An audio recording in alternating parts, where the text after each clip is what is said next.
Bonjour à tous. Alors aujourd'hui, je vous propose d'essayer de vous apprendre à diviser par une fraction. Alors il y a deux cas qui peuvent se présenter. Ici, on va s'intéresser au premier. Le premier cas que je vous propose, c'est quand on a une fraction divisée par une autre fraction. Et on fera ultérieurement un deuxième cas quand on a un nombre entier divisé par une fraction. Et on fera ça en deux temps. Tout d'abord, je vais vous exposer en quelque sorte le cours. Qu'est-ce qu'il faut savoir sur cette division entre deux fractions. Et ensuite, ce qui me paraît important, c'est de faire des exemples. Et on fera les 8 exemples que je vous propose dessous. Pour vous expliquer le cours, tout d'abord un premier exemple. Ça va se passer de façon très simple. Première chose, vous devez déjà repérer qu'on a une fraction en haut ici, 3/7, ce qu'on appelle le dividende, et dessous une deuxième fraction qu'on va appeler le diviseur. Ici, c'est 5/4. Donc on a 3/7 divisé par 5/4. On a bien une fraction divisée par une fraction. Eh bien, ça va être très simple. 3/7 divisé par 5/4, ça va être égal à 3/7 multiplié par une fraction qui sera l'inverse de 5/4, c'est-à-dire une fraction avec le 4 en haut et le 5 en bas. Vous voyez, on avait 5/4, maintenant on a 4/5. On dit que 4/5 est l'inverse de 5/4. Donc ça, c'est le mot très important pour réussir la division entre deux fractions. Il va donc suffire de retenir une phrase. Cette phrase, c'est diviser par une fraction revient à multiplier par son inverse. Et ne pas oublier que l'inverse de A sur B, c'est B sur A. D'accord? Donc on fait un deuxième exemple. 4/5 divisé par 6/7. Eh bien, on divise 4/5 par une fraction qui est 6/7. Donc ça revient à multiplier 4/5 par l'inverse de 6/7. Donc on écrira le 7 en haut, le 6 en bas. Et ensuite, eh bien, ça sera un autre travail qui sera un travail de simplification que vous avez déjà vu auparavant. Par exemple ici, on peut simplifier le 4 et le 6. On simplifie par 2.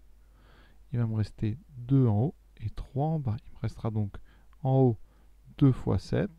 On remet tout sous une seule fraction. Et en bas, 5 fois 3. Et on calcule 2 fois 7, 14. 3 fois 5, 15. Premier exemple, 2/3 divisé par 7/5. Divisé par une fraction revient à multiplier par son inverse. Donc je divise par la fraction 7 sur 5. Je vais donc multiplier 2/3 par l'inverse de 7/5 qui sera 5/7. D'accord? Vous avez bien compris? L'inverse, je vais le mettre vraiment pour insister dessus. L'inverse de 7/5, c'est 5/7. D'accord? On inverse les deux nombres. Et après, on regarde si on peut simplifier. On ne peut pas ici. Vous voyez, en haut, aucun des nombres n'est divisé par 2 ni par 5. Donc ça fait 2 fois 5 en haut.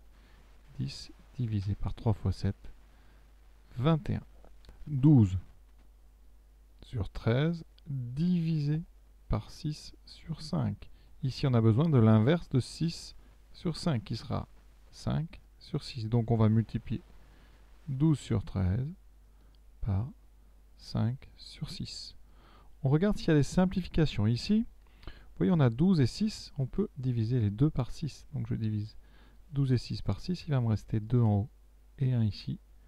Ensuite, on ne peut plus faire d'autres simplifications parce qu'en bas, on n'a plus que 13 et 1. Donc on va maintenant faire les produits. 2 fois 5, 10 sur 13 fois 1, 13.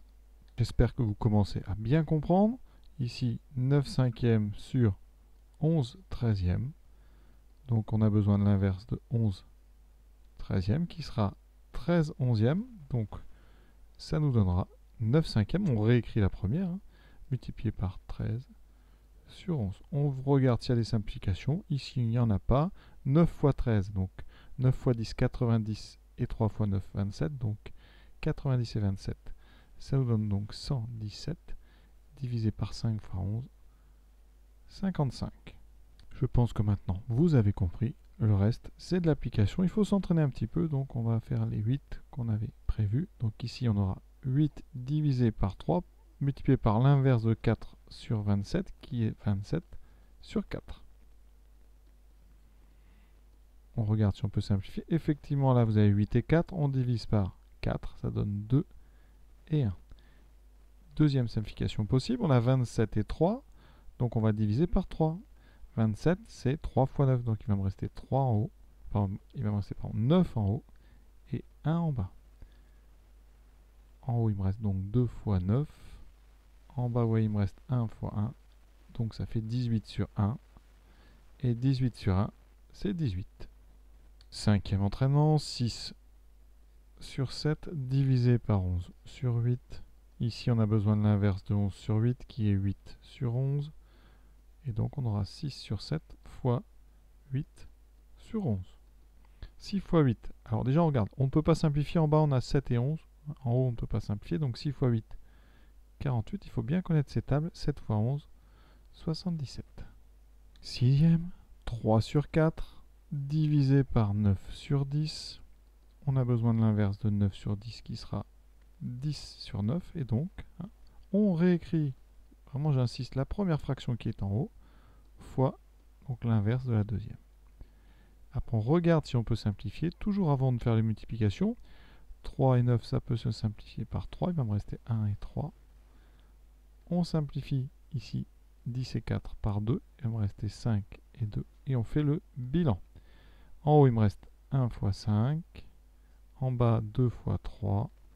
Ça me donne donc 5 divisé par 6. Alors pour tous ceux qui ne voient pas les simplifications immédiatement, ce n'est pas dramatique. Ça peut parfois être embêtant si les nombres sont trop gros. Mais ici, vous voyez, si vous faites 3 sur 4 fois 10 sur 9 et que vous faites tout de suite les multiplications. Donc quand on multiplie des fractions, je vous rappelle, il faut le savoir, on multiplie ensemble les numérateurs et ensemble les dénominateurs. Donc on aura 3 fois 10, donc 30, divisé par 4 fois 9, 36. D'accord ? On peut d'ailleurs mettre une étape intermédiaire qui serait d'écrire 3 fois 10 sur 4 fois 9. D'accord ? On a bien 30 sur 36. Et c'est ici qu'on va simplifier une première fois par 2. On divise tout par 2. Ça fait 15 sur 36 divisé par 2, ça fait 18. Et ensuite, on peut diviser par 3.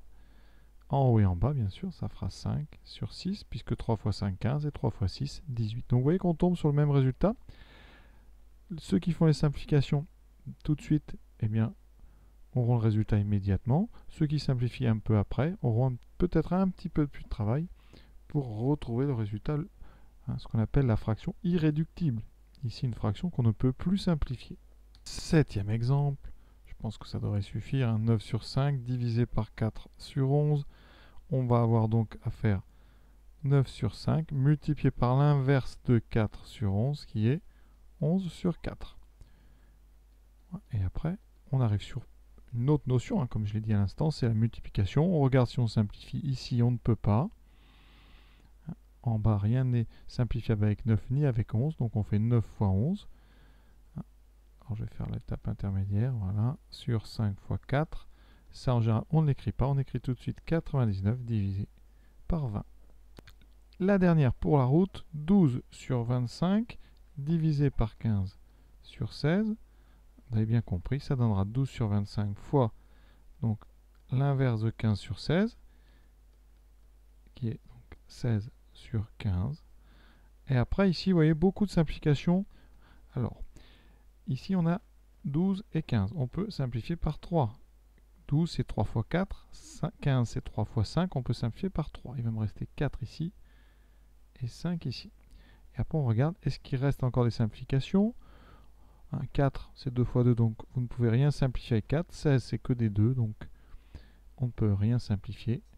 4 fois 16, donc 32 et 64, divisé par 5 fois 25, 125. Finalement, il n'y avait pas tant de simplification que cela. Pour ceux qui ne simplifient pas, le problème, c'est qu'il va falloir faire 12 fois 16 et 25 fois 15. Et donc là, sans calculatrice, ça va être une vraie perte de temps. Donc il faut penser à simplifier par 3 quand vous avez ici le 12 et le 15 qui vous laissera, je répète, 4 et 5. Donc 4 fois 16, c'est facile à faire. 25 fois 5 aussi. Voilà donc pour cette vidéo sur comment diviser une fraction par une autre fraction. Bien sûr, il faut après apprendre le deuxième cas, c'est-à-dire comment diviser un entier par une fraction.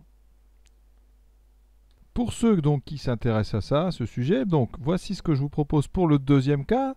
Donc un nombre en haut, par exemple 6, divisé par une fraction, par exemple 7 cinquièmes. On fera un résumé de ce qu'il faut savoir. Et on fera ces 8 exemples ici. Et on prépare la 3e vidéo sur cette division de fractions. Le 3e cas, quand on a une fraction en haut divisée par un nombre en bas. Voilà, à très bientôt.